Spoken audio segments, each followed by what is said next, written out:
Welcome back to Power Actual. The 2025 IPF World Championships are here.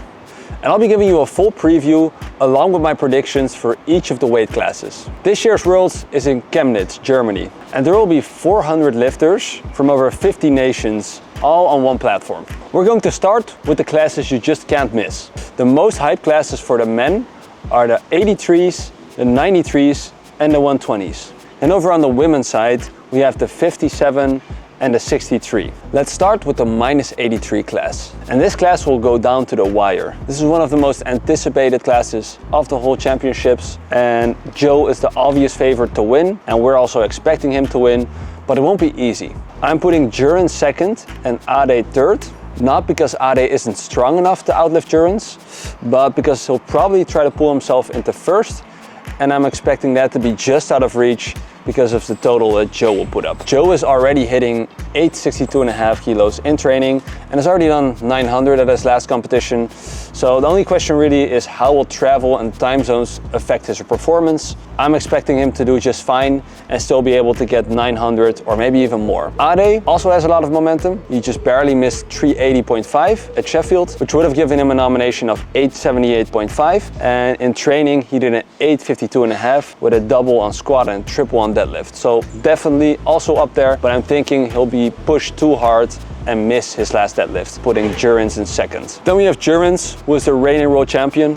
He's had some great progress on squat with a 300 double, and he's also been hitting some big volume PRs on bench.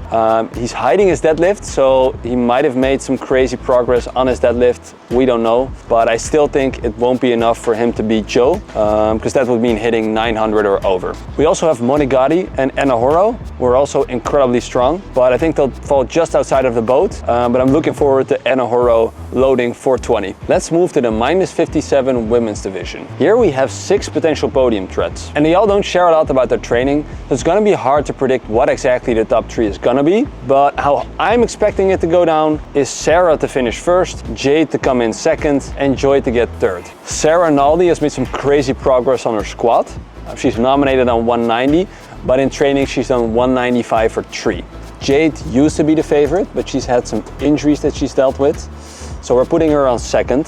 And then Joy, she's always deadly, but her last competition looked pretty maximal, so I'm putting her on third. Nonetheless, this proves to be a really exciting weight class, and we're looking forward to how this goes down. And then we have the most anticipated weight class of them all, the 93 kilo class. And this will be an absolute battle, with probably the closest podium of them all. This one to me is the most exciting of the whole event, but it's also the hardest to predict. I'm going for the safe but boring bet, which is Cayco first, Gustav second, and Emil third. Cayco is known as Mr. Perfect, and he has hit the highest total of the 3. He's the type of lifter that always delivered, so I'm expecting him not to miss any attempts up until the deadlift. And we also know he'll load a new world record bench, which he does every World Championships, and that'll also give him the chip advantage. Gustav is the current world champion and is also great at executing, but purely going off training numbers, he's not the strongest of the 3. The thing is that Cayco has a slightly higher subtotal and a somewhat equal deadlift to Gustav, so that makes me put him in second. And then we have Emil, who is the current world record holder. He posted a loaded bar with 374 kilos, which is half a kilo over the world record deadlift, held by Chance Mitchell since 2022. And he's also put up an 885 training total with relative ease. So you could also argue he's the favorite to win, but to me it all comes down to his grip and lockout on deadlift. He has had a past of some wonky deadlifts on his thirds, and for that reason I have to go with Cayco. The real crazy thing about this weight class is that we have one guy who has hit the highest total, one guy who has the world record total, and then one guy who is the current world champion. And I think that's pretty rare. I don't think that's ever happened before. So this will be one for the books. So for the 63s, we have a fairly close top 3. In this class, Podium looks pretty clear, it seems, with a 27 kilo lead on nominations, but I'm actually expecting an upset. I'm thinking Chiara first, Megan second, and Alba third. Alba is just now coming out of the junior division, and she's already super strong, but maybe not strong enough to win the Open just yet. And then we have Megan, who is the obvious favorite, but she isn't making the explosive progress we've seen before at this point. And then we have Chiara Bernardi, who is a real dark horse. She has hit 557.5 kilos in training, but that's with a triple on squat and double on deadlift. And of course she has to execute on the day, but her training numbers are looking the strongest out of the three, which makes me put Chiara Bernardi on first. Perhaps the most underrated class this year is the 120s. Nonso is obviously the favorite. He's put up a 967.5 kilo total in training, which is more than he had at Euros. And this included a 405 deadlift that moved really well. But I think this one could get closer than people think. I see Etienne having the potential to cause an upset, but I think the experience and quality of the UK coaching staff is going to give Nonso the upper hand. So I'm going for Nonso on first, Etienne on second, and Devin on third. Etienne looks very strong. He hit a 953 kilo training total, including a pause squat and deadlift double. So I'm really curious to see what he ends up putting up. Devin is most likely gonna break the world record bench, which is 253 by Dennis Cornelius, and he has put up 270 in training, so it's looking quite likely that he'll get that record. Then his deadlift also looks all-time high. He pulled 372.5 in training, which is over his best competition deadlift, but all in all, I do think that Nonso and Etienne have the higher total if we look at training numbers and prior competitions.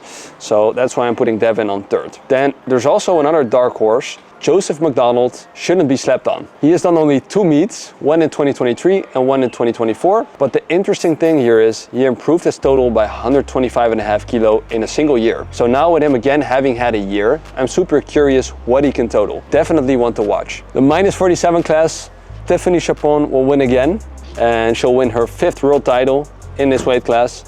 Connor Heather will come close, but not strong enough on the day. The battle for third will be interesting.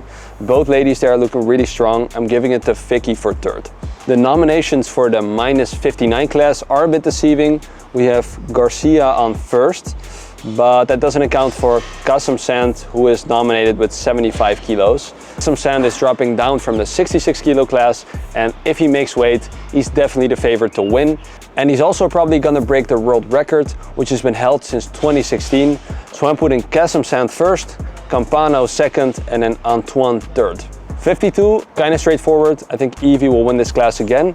Megan second, and then we're putting Pleun on third. Then we have the 66 kilo class, also quite straightforward. Kiel will win, Avery second, and then Yusuke third.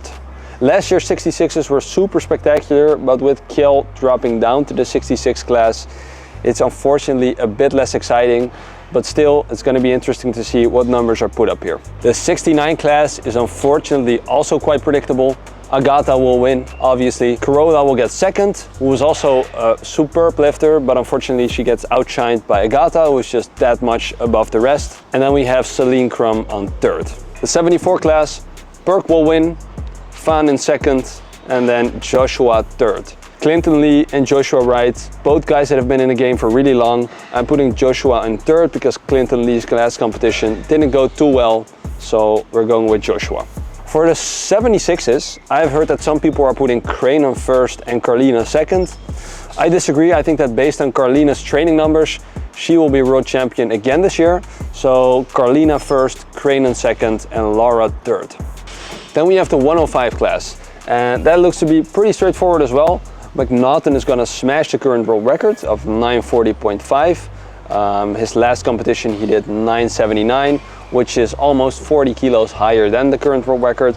And then we have Keenan, who is also super strong, and it could be a close battle, but I'm still expecting Anthony to come up on top, and then Keenan in second, which will put Anatoly in third.